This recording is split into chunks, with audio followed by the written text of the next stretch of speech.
मी नुकताच रात्रभर लांबचा प्रवास करून आलो होतो. खूप थकलो होतो. झोपही येतच होती. स्नान, नाश्ता, चहा झाला आणि बायकोला म्हणालो, "अगं, मी आता मस्तपैकी ताणून देतो. मला जाग येईपर्यंत उठवू नको, झोपू दे." "मी नाही उठवणार हो, पण माझी सवत तुम्हाला बरी झोपू देईल." बायको हसत म्हणाली. तिच्या चेहऱ्यावरचे मिश्किल भाव ओळखूनही मी आश्चर्याने आणि प्रश्नार्थक नजरेने तिच्याकडे बघत असताना ती हसत म्हणाली, "अहो, असे पाहताय काय? माझी सवत? अहो, मोबाईलच तुमचा. आता एकामागे एक फोन सुरू होतील." बायको तसे बोलत असताना माझा भ्रमणध्वनी वाजल्याचे ऐकून ती म्हणाली, "झोपा आता. तो कोंबडा तरी एकदाचा बाग देतो. कुणी उठो का न उठो, पुन्हा आरवत नाही. पण या कोंबड्याचे तसे नाही. याची आपली कुकूच कू सारखी चालू असते. बघा कोण आहे ते." असं म्हणत बायको तिथून प्रस्थान करीत असताना मी भ्रमणध्वनी उचलला.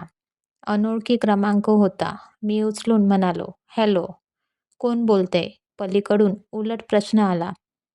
वास्तविक असा उलट प्रश्न विचारणाऱ्या व्यक्तीचा मला नेहमीच खूप राग येतो. कारण जो कोणी फोन लावतो, तो कुणाला लावायचा हे ठरवूनच फोन लावतो ना.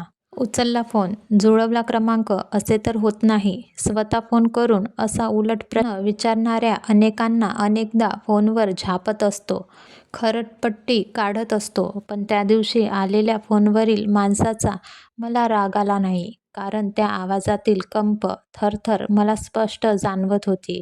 त्यावरून मला एक गोष्ट लक्षात येत होती की बोलणारे गृहस्थ निश्चितपणे म्हातारे आहेत.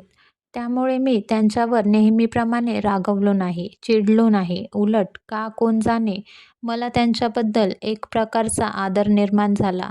मी एक क्षण विचार करत असताना पुन्हा आवाज आला, "माफ करा, कदाचित आपली ओळख नाही, पण एका दिवाळी अंकात तुमचा पत्ता पाहिला. महत्त्वाचे म्हणजे मीही त्याच भागात राहतो, ज्या भागात तुम्ही राहता. म्हणून वाटले बोलावे. परिचय करून घ्यावा. चालेल ना?" त्या आवाजातील विनयशीलता आणि कुठेतरी मला जाणवणारी एक अंतरीची भावना यामुळे मी पटकन म्हणालो, "काका, असे का म्हणता? बोला की, मोकळेपणाने बोला." "मग हरकत नाही. कसे झाले बघा. आजकाल कुणाशी बोलणेही अवघड होऊन बसले आहे. माझे वय 80 वर्षाचे आहे. म्हणजे मी म्हाताराच ना. त्यामुळे जो कोणी भेटतो तो टाळायला पाहतो. आजकाल म्हाताऱ्यांना भेटणे, त्यांच्याशी बोलणे सारेच जण टाळत असतात. निदान मला तरी तसे जाणवते. मी चुकत असेल, पण हा माझा अनुभव आहे. आता हे बघा ना, एकमेकांचा परिचय करून घेण्याआधीच मी माझेच ऐकवत आहे. मला सारे अण्णा या नावाने बोलवतात. मी सरकारी नोकरीत होतो. साधारण 22 वर्षापूर्वी निवृत्त झालो आहे. आपण काय करता? मी पण निवृत्त शिक्षक आहे. 2 वर्ष झाली निवृत्त होऊन. म्हणजे तुम्ही 60त, मी 80त. 20 वर्षाचे अंतर आहे म्हणायचे. आपण फोनमित्र झाले तर तुम्हाला चालेल का? काका, मलाही आवडेल की. नक्कीच आपण बोलत जाऊ. आपल्या घरी कोण कोण असते? म्हणजे 80 वर्ष वय म्हणजे नातू पणतू असतील की. पणतू नाही, पण नातू आहे. 1 वर्ष झाले. तोही शिक्षणासाठी नोएडा येथे गेला आहे. तो इथे होता तोवर खूप करमत होते. तो जाता येता आस्थेने मायेने चौकशी करायचा. मधूनच विनोद करायचा, खळखळून हसवायचा. पण तो शिक्षणासाठी गेला आणि मग मी खूप एकटा एकटा पडलो हो. पण मग आपले चिरंजीव आहे ना. एक मुलगा आहे, सूनबाई आहे. दोघेही नोकरीला असतात. दोघेही डब्बे घेऊन जातात. सकाळी 6:30ला उठतात. गडबडीत सारे काही आटोपतात. ते उठले की स्वयंपाकवाल्या बाई येते. ती त्यांचे डब्बे आणि माझा सकाळचा नाश्ता, दुपारचे जेवण करून देते. 7 वाजता दोघेही घराबाहेर पडतात आणि मग दिवसभर मी एकटाच असतो. रात्री दोघेही 8 नंतर येतात. मग कशाचे आले बोलणे, चौकशी, विनोद वगैरे. दोघांनाही रविवारी तेवढी सुट्टी असते. पण आठवड्याभराची तुंबलेली, खोळंबलेली कामे करण्यात त्या दिवशी त्यांना जेवायलाही वेळ मिळत नाही. पण काका, म्हणजे मी विचारू नये, पण काकू? काकू, आमची बायको 15 वर्षापूर्वी गेली सोडून. ती देवाघरी गेली आणि माझ्या जीवनातील राम संपला. रोज उठून त्या रामापुढे क्षणभर हात जोडून उभा राहतो आणि मनापासून त्याला आळवतो की बाबा रे, एकदाचे शेवटचे राम वदवून घे आणि मोकळे कर. पण कशाचे काय? माझ्यासारख्या म्हाताऱ्याचे तो का ऐकेल? काका, असे म्हातारा म्हातारा म्हणून घेऊ नका. मी सांगू का, म्हातारा हा शब्द आपण थोडा वेगळा प्रकारे समजून घेऊया. म्हातारा नव्हे तर म्हातारा अर्थात महातारा, एकच तो म्हणजे सूर्य. ग्रहमंडळातील एक अत्यंत महत्त्वाचा तारा, ज्याच्या भोवती सारे ग्रह उपग्रह फिरतात आणि जो साऱ्या सृष्टीला प्रकाशमान करतो. तसेच स्वतःचे कुटुंब प्रकाशमान करणारा, सुख-दुःखाचे अनेक पावसाळे पाहिल्यानंतर अनुभवाची शिदोरी पुढील पिढ्यांपर्यंत संक्रमित करणारा असा महातारा. कवी कल्पना आहे. अर्थात तुम्ही लेखक असल्यामुळे अशा कल्पना तुम्ही करू शकता. पण वास्तव्य वेगळे आहे. अहो, आजच्या पिढीला सूर्यदर्शनच होत नाही. त्यांना तुमची कल्पना काय कळणार? कसे आहे शहरातल्या या सिमेंटच्या जंगलात सूर्याचे दर्शन तसे दुरापास्त. एकतर आजची पिढी म्हणजे उशिरा उठणारी. उगवत्या सूर्याचे आकर्षक मनोहारी दर्शन यांच्या नशिबात नाही हो. आणि ज्यांना सकाळी लवकर उठून जावे लागते, त्यांना सूर्याकडे पाहायलाही वेळ नसतो. अक्षरशः कुत्र्या पाठीमागे लागल्याप्रमाणे सारे काही क्षणातच आवरावे लागते. जे स्वतःच्या वाहनात जातात, त्यांना तर इकडून तिकडे मानच वळवता येत नाही. त्यांचे सारे लक्ष रस्त्यावरील खड्डे चुकवण्याकडे असते. बरे, जे वाहनात बसून जातात त्यांचे लक्ष कानात यंत्र लावून गाणे ऐकण्यात किंवा हातातील डबड्यावर. मग कसे घेणार सूर्यदर्शन? पण काका, आपण म्हातारी माणसं या पिढीला मार्गदर्शन तरी करू शकतो ना? मार्गदर्शन खूप छान कल्पना आहे. पण या पिढीला आपल्या म्हणजे म्हाताऱ्यांचा सो कॉल्ड मार्गदर्शनाची गरजच नाही हो. आपले विचार यांच्यासाठी बुरसटलेले. 18व्या शतकातले यांचा देव, गुरु म्हणजे एकच. हातातील मंदिरात बसलेला गुगल. आली अडचण विचारा गुगलला. पूर्वी आपण गोष्टीत ऐकायचो ना, तो दिव्यात राहणारा आणि कथानायक असलेला अल्लाउद्दीन. आदेश करताच दुसऱ्याच क्षणी प्रकट होऊन हुकुम मेरे आका असे विनयाने म्हणणारा. आजच्या युगातील अल्लाउद्दीन म्हणजे गुगल. काहीही विचारा, एका क्षणात सारी माहिती पुरवणारा. एकूण एक शंकांचे निरसन करून अचूक मार्ग दाखवणारा गुगल. काका, खूप माहिती आहे हो तुम्हाला. स्मार्टपणे स्मार्टफोन वापरता वाटते. कमाल आहे तुमची. या वयात तुम्ही इतकी माहिती मिळवलीत. मी कसला स्मार्ट आलोय? हां, थोडा बहुत जे काही हे नवीन तंत्रज्ञान शिकलो त्यासाठी माझा गुरु म्हणजे माझा नातू. त्यानेच 2 वर्षापूर्वी त्याच्या बापाजवळ हट्ट धरला आणि हा फोन मिळवून दिला. एक एक करीत यातले सर्व समजावून सांगून ह्या चक्रव्यूहात दिले सोडून. आत तर शिरलो आणि आता बाहेर तर पडता येत नाही. उलट अजून खोलवर शिरतोय. काका, किती चांगले आहेत हो. नुसती करमणूकच नाही, तर त्यासोबत माहिती, ज्ञानाचा खजिना आहे हो. वेळ कसा जातो हे कळत नाही. खरे आहे तुमचे. पण मी आहे माणूसखाण्या इसम. मला हे असे एकांतात कोंडून बंदिस्त जीवन आवडत नाही. कुणाला तरी भेटावे, गप्पा माराव्यात, खळखळून हसावे, हा माझा स्वभाव. तुम्हाला सांगतो, नोकरीत असताना आणि निवृत्त झाल्यावरही मी असंख्य माणसं जोडली. पण कालौघात काही हे जग सोडून गेली, काही संपर्कात नाही. तर काही जण माझ्या म्हातारपणामुळे मला टाळतात किंवा स्वतःलाच वृद्धत्वामुळे जगापासून दूर नेतात.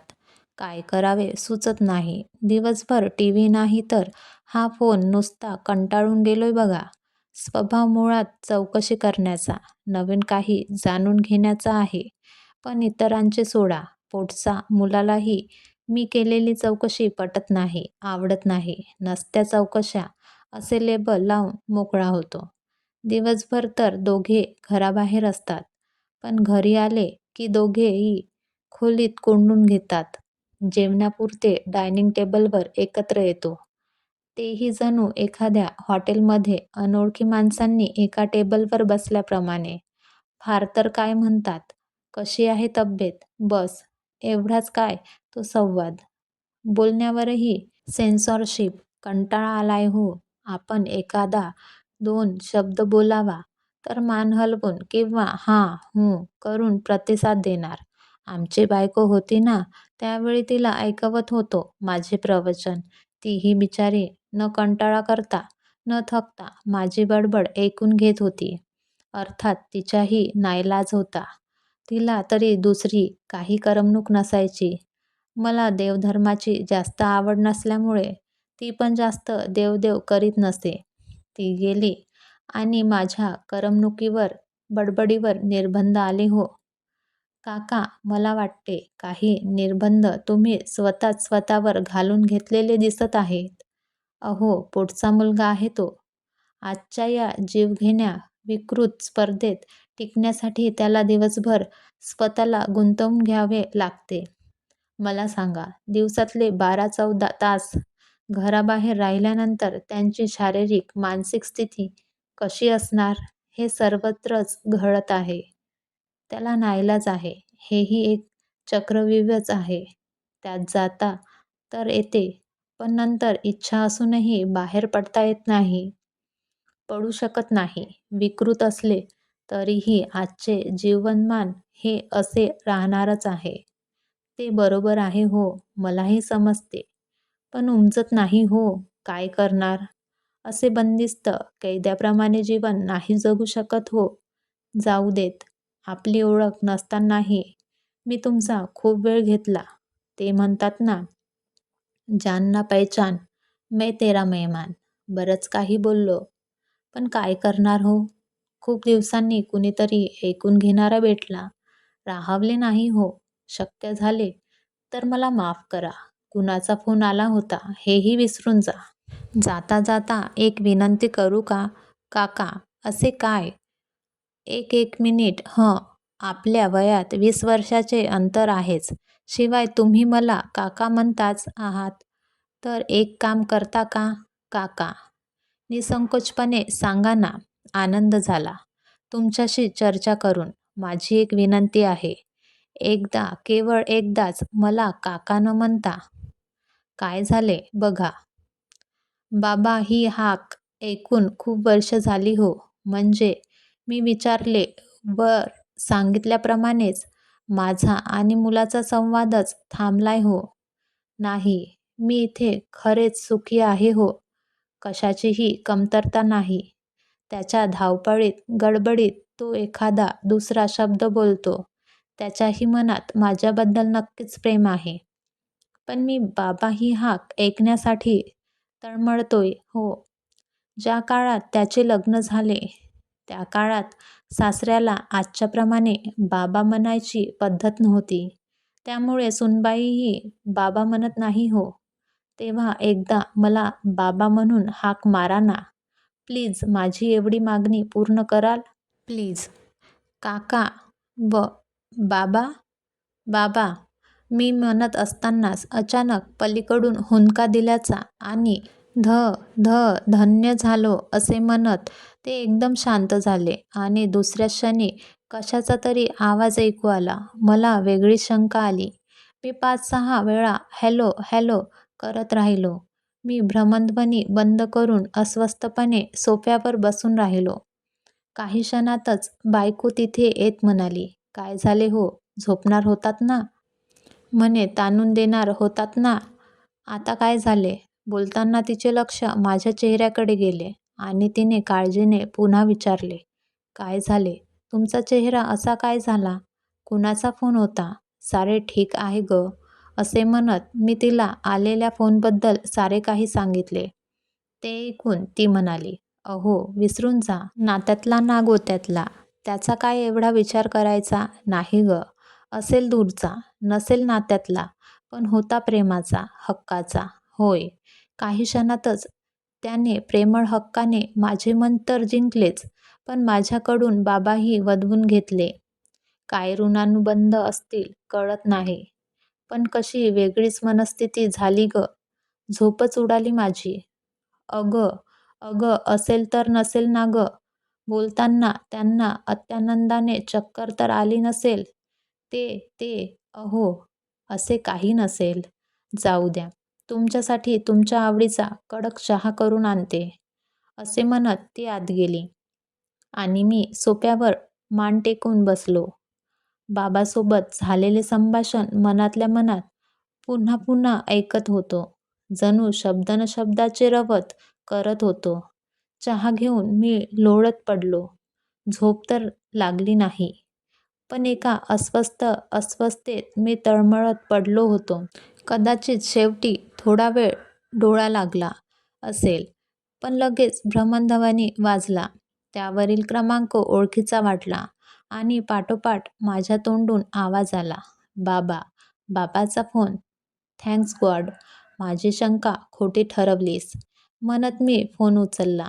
मी काही म्हणण्यापूर्वीच तिकडूनच आवाज आला, "कोण बोलताय?" तो आवाज ऐकून मी भ्रमणध्वनीवर आलेला क्रमांक बघितला. क्रमांक तर तोच होता. काका, बाबा याच क्रमांकावर बोलत होते. पण हा आवाज नक्कीच बाबांचा नव्हता. मग कोण बोलत होते? तितक्यात पुन्हा आवाज आला, "काय झाले? बोलत नाहीत?" "तुमच्याशीच दुपारी बाबा बोलले काय?" "बराच वेळ बोलत होते." "होय." "काका मलाच बोलत होते. पण काय झाले? तुम्ही कोण बोलता?" "मी त्यांचा मुलगा बोलतोय. आज बाबांनी मला, माझ्या पत्नीला, माझ्या मुलाला आणि इतरांना जवळपास 50 वेळा फोन केला, पण कुणीही त्यांचा फोन उचलला नाही. शेवटचा फोन तुम्हाला केलेला दिसतोय आणि ते तुमच्याशी जवळपास तासभर बोलल्याचे समजले म्हणून फोन केला." "तुमच्याशी त्यांची कधीपासून ओळख होती?" "नाही, त्यांची आणि माझी यापूर्वी कधीच भेट झाली नाही. त्यांनीच एका मासिकातून माझा क्रमांक मिळवून मला फोन केला. आम्ही प्रथमच फोनवर बोललो. पण झाले काय, माझ्याशी बोलता बोलता ते अचानक थांबले आणि कायमचेच थांबले. बाबा हे जग सोडून गेले आहेत." "काय?" विचारताना नकळत माझ्या हातून भ्रमणध्वनी गळून पडला आणि मी दणकन सोफ्यावर आदळलो. ही कथा आवडल्या असल्यास लाईक करा, शेअर करा आणि सबस्क्राईब करा. धन्यवाद.